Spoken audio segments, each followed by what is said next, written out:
Hello दोस्तों, स्वागत है आपका एलिगेंट ट्यूटोरियल के यूट्यूब चैनल पर। आज के इस वीडियो में मैं आपको क्लास 10 के साइंस का वीडियो को प्रोवाइड कराने वाला हूं। क्लास 10 के एनसीईआरटी का फर्स्ट चैप्टर है केमिकल रिएक्शंस एंड इक्वेशंस। तो चलिए शुरू करते हैं एनसीईआरटी का first chapter chemical reactions and equations के इंट्रोडक्शन को। अगर आपको कोई कहे कि इंग्लिश में एक सेंटेंस लिखिए कि Ram is a good boy, Ram is a good boy, तो इसको आप कब लिख सकेंगे? इसको आप तभी लिख सकेंगे कि जब आपको इंग्लिश अल्फ़ाबेट का नॉलेज हो, फिर आपको कॉन्सोनेंट का भी पता हो, भावेल का भी पता हो, है ना, और इसका प्रोनाउंसिएशन आपको आता हो, तभी जा कर के आप एक इंग्लिश का सेंटेंस को लिख सकेंगे। ठीक उसी तरह से जब तक कि आपको एसिड रेडिकल्स, बेसिक रेडिकल्स और सिंबल वैलेंसी ये सब याद नहीं रहेगा, तब तक आप केमिकल इक्वेशंस को नहीं लिख सकेंगे। क्लास 9th में आपको ये सिखाया जा चुका है कि हम किसी भी केमिकल फार्मूला को कैसे लिखते हैं अगर उसका एसिड रेडिकल्स और बेसिक रेडिकल्स हमको याद हो तो। जैसे कि सोडियम सल्फेट, तो सोडियम सल्फेट का फॉर्मूला हम कैसे लिखेंगे? तो क्या करेंगे कि सबसे पहले तो सोडियम का हमको क्या लिखना है, तो सोडियम का लिखना है सिंबल, तो Na। सल्फेट का क्या होता है, ये SO4। फिर क्या करना है कि सोडियम का वैलेंसी, तो सोडियम का वैलेंसी होता है 1 और सल्फेट का वैलेंसी कितना होता है 2। तो फिर इसको क्या करते हैं, क्लास 9th में कुछ इसी तरह से दिया है। अब फाइनली जा करके इसका जो हम लोग फार्मूला लिखते हैं वो होता है Na2SO4।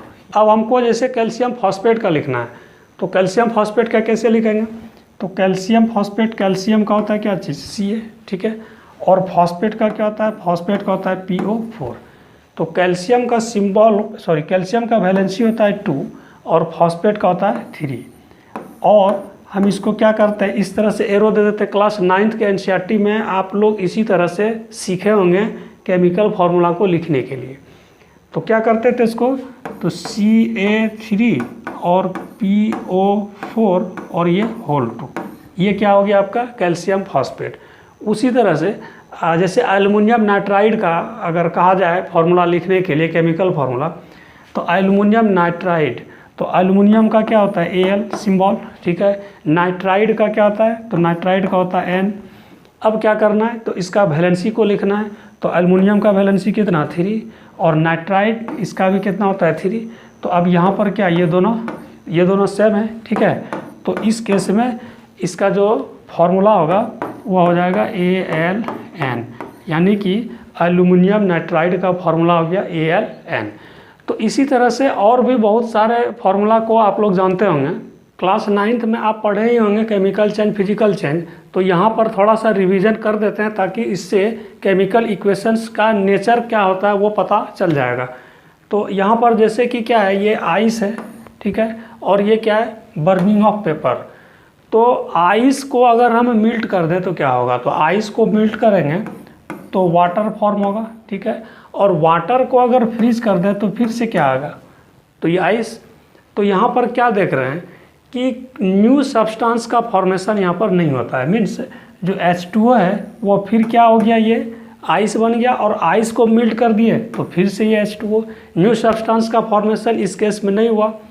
एक और इसका कॉन्सेप्ट है कि सपोज कि 1 kg ऑफ आइस है ना, 1 kg ऑफ आइस, इसको अगर हम मिल्ट कर दें तो इससे मिल्ट करने के बाद जो वाटर होगा, ठीक है ना, वाटर में जो कन्वर्ट होगा और इसका हम वेट लें तो इस दोनों का क्या होगा, वह इक्वल होगा।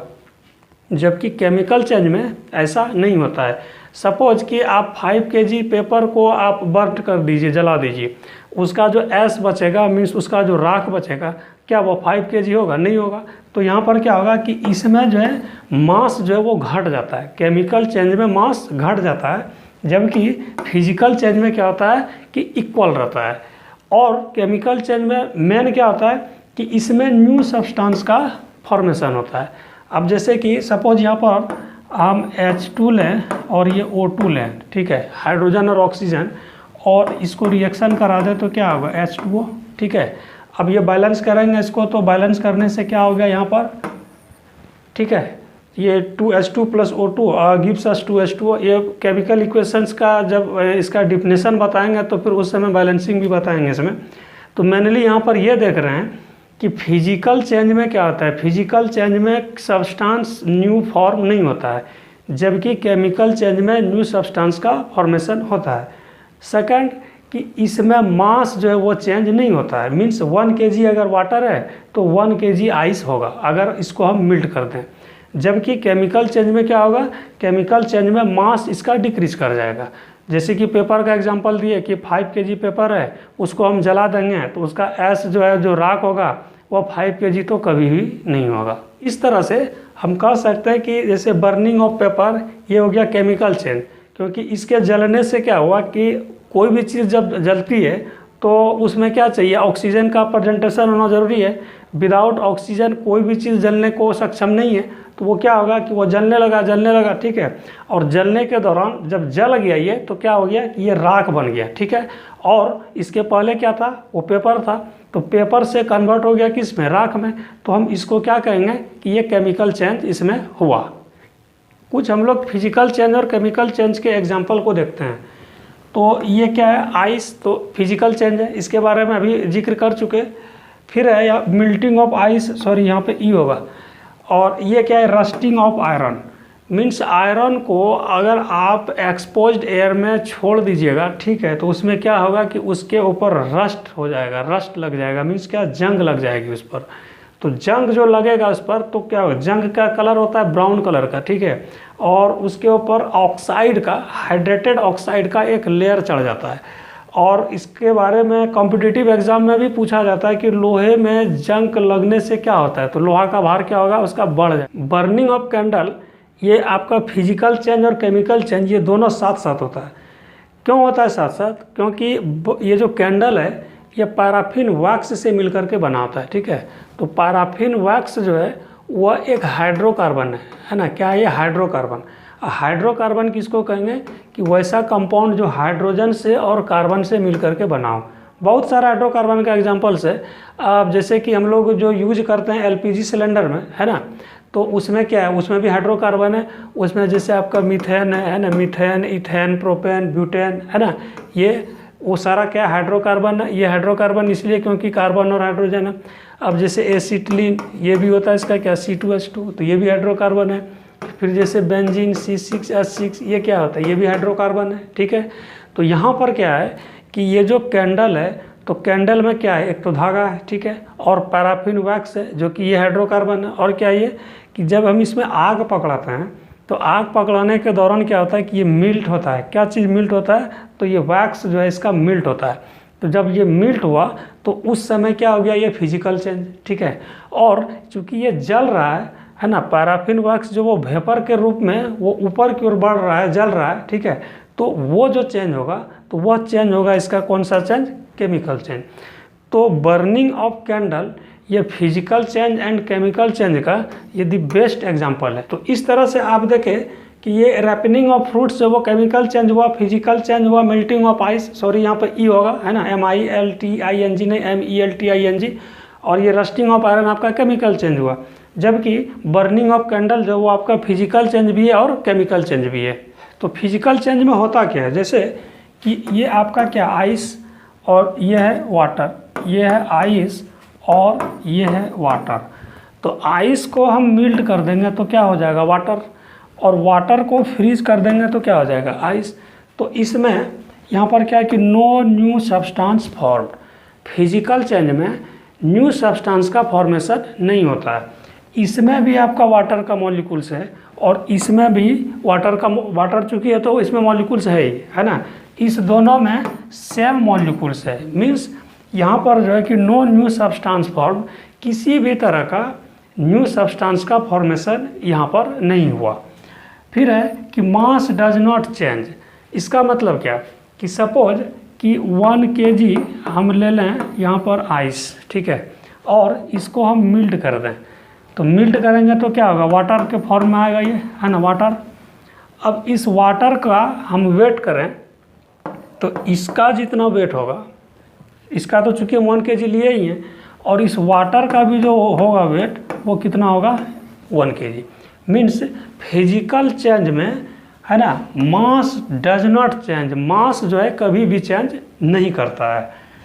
और क्या होता है कि ये टेम्प्रोरी चेंज होता है, मतलब क्या, ये परमानेंट नहीं, टेम्प्रोरी मतलब कुछ समय के लिए, है ना, ये टेम्प्रोरी चेंज होता है। कौन, तो physical change. No change in the composition of matter, इसके मैटर का जो कंपोजिशन है उसमें किसी भी तरह का चेंजिंग नहीं होता है। तो और इसका इसी का अपोजिट होता है किसमें, वो केमिकल चेंज में, ठीक है, उसको हम आगे बता रहे हैं। तो no change in the composition of matter, physical change में जो भी मैटर है उसके कंपोजिशन में किसी भी तरह का चेंजिंग नहीं होता है। तो मेनली यहाँ पर ये क्या है कि 3 पॉइंट्स है कि no new substance are formed, यहाँ पर किसी भी तरह का न्यू सब्सटेंस का फॉर्म नहीं होगा। कि मास डज नॉट चेंज, इसका मास कभी चेंज नहीं करेगा। फिर है कि ये टेम्प्रोरी चेंज होता है ना। और no change in the composition of matter, कि इसके मैटर के कंपोजिशन में किसी तरह का चेंजिंग नहीं होगा। अब हम लोग केमिकल चेंज को समझते हैं। जैसे कि ये कोयला है ना, तो ये क्या है, कार्बन, ठीक है, और इसको हम जलाएंगे, ठीक है। तो कोई भी चीज़ को हम जलाएंगे तो उसके लिए क्या, ऑक्सीजन का तो होना ज़रूरी है, बिना ऑक्सीजन का तो वो जलेगा नहीं। तो इस तरह से क्या यहाँ पर फॉर्म होगा, ये कार्बन डाइऑक्साइड। तो यहाँ पर क्या हो गया, ये न्यू सब्सटेंस का फॉर्म हो गया, है ना, कार्बन डाइऑक्साइड। और यहाँ पे क्या था, कार्बन अलग था, आई ऑक्सीजन अलग, ऑक्सीजन के प्रेजेंस में तो हम उसमें आग पकड़ाए, जलाए, है ना, तब जला कार्बन डाइऑक्साइड। लेकिन कार्बन डाइऑक्साइड के साथ साथ फिर ये एस भी तो बच गया। एस मीन्स क्या होता है, राख, है ना, यहाँ पर। तो ये क्या हो गया, न्यू सब्सटेंस का फॉर्म हो गया यहाँ पर। तो जलाए हम, तो जलाने से क्या हुआ कि it gives out heat and light. Chemical reaction में, सॉरी, केमिकल चेंज में क्या होगा कि किसी भी चीज़ को हम जलाएंगे तो जलाने से क्या निकलेगा, वहाँ पर हीट निकलेगा और लाइट निकलेगा। फिर है कि ये परमानेंट चेंज है, ये टेम्प्रोरी चेंज नहीं है। फिजिकल चेंज आपका क्या है था, टेम्प्रोरी चेंज, लेकिन ये जो केमिकल चेंज है वो परमानेंट चेंज है। मीन्स ये हो गया तो हो गया, है ना। ये एस मीन्स क्या कि राख बन गया तो बन गया, अब फिर से ये कोल जो है वो कभी भी नहीं बन सकता है। न्यू सब्सटेंस फॉर्म, तो न्यू सब्सटेंस फॉर्म यहाँ पर हुआ ही।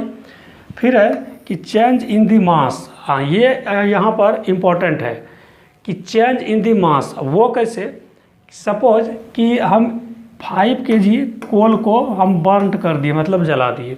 तो जलाने के बाद इसका जो राख होगा, है ना, राख जो होगा तो वो कितना होगा, वो 5 kg तो नहीं होगा। मीन्स क्या होगा कि 5 kg से कम होगा।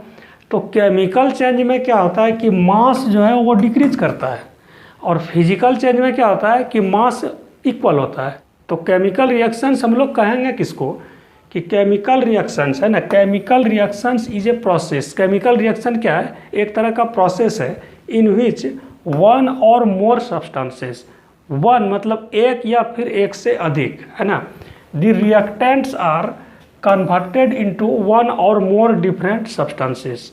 इसी को हम कहते हैं केमिकल रिएक्शन। अभी जस्ट एग्जांपल जो दिए थे कि जैसे कि C+O2, है ना, तो क्या बना था यहाँ पर, CO2। तो क्या कर रहा है, chemical reaction is a process, ये एक प्रोसेस है इन which one or more substances, ठीक है। तो वन और मोर, तो यहाँ पर है ना one or more substances means क्या, यहाँ पर 2 सब्सटेंस है ना, कार्बन है और फिर ऑक्सीजन है।